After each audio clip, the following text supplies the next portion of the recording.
मोदी जिस दिन मुंह खोलेगा तुम्हारी 7 पीढ़ी के पाप निकाल करके रख दूंगा। शाखाओं में जिनकी वर्ल्ड व्यू बनती है वो गांधी जी को नहीं समझ सकते, वो गोडसे को समझते हैं। 140 करोड़ की जनता इनको 140 सीटों के लिए तरसा देंगे। वो नींद में उन्होंने सपना देखा होगा, जब जागेंगे ना 400 पार का आवाज सुनाई देगा उनको हमारा।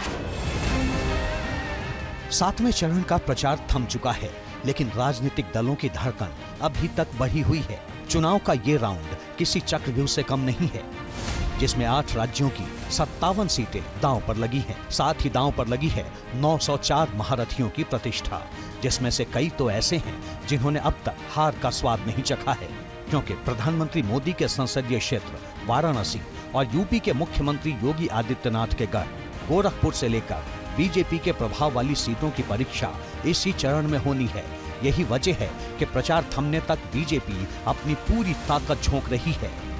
आखिरी चरण में मतदान के सारे रिकॉर्ड तोड़ दीजिए, भारी मतदान कीजिए और जहां जहां भाजपा एनडीए के उम्मीदवार है वहां भारी बहुमत से विजयी बनाइए। उधर इंडिया गठबंधन पहले चरण से संविधान और बेरोजगारी की पिच पर खेल रहा है, लेकिन सवाल ये है कि क्या उसका ये दांव जमीन पर काम कर रहा है।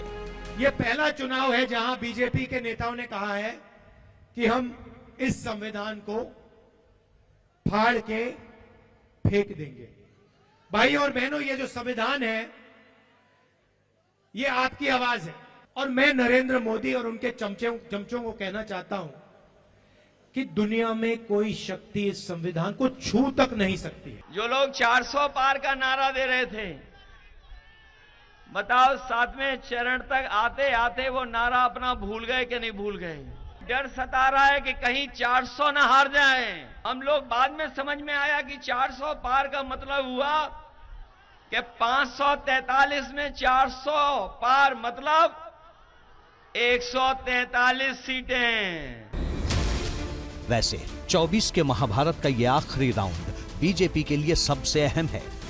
2019 में बीजेपी ने इस चरण में अपने सहयोगियों के साथ मिलकर 30 सीटें जीती थीं, जिनमें 25 सीटें अकेले बीजेपी की थीं, जबकि इंडिया गठबंधन मुश्किल से 10 तक पहुंच पाया था।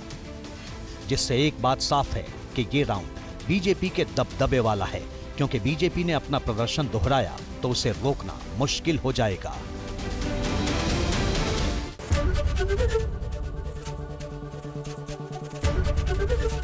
एबीपी गंगा, खबर आपकी, जुबान आपकी।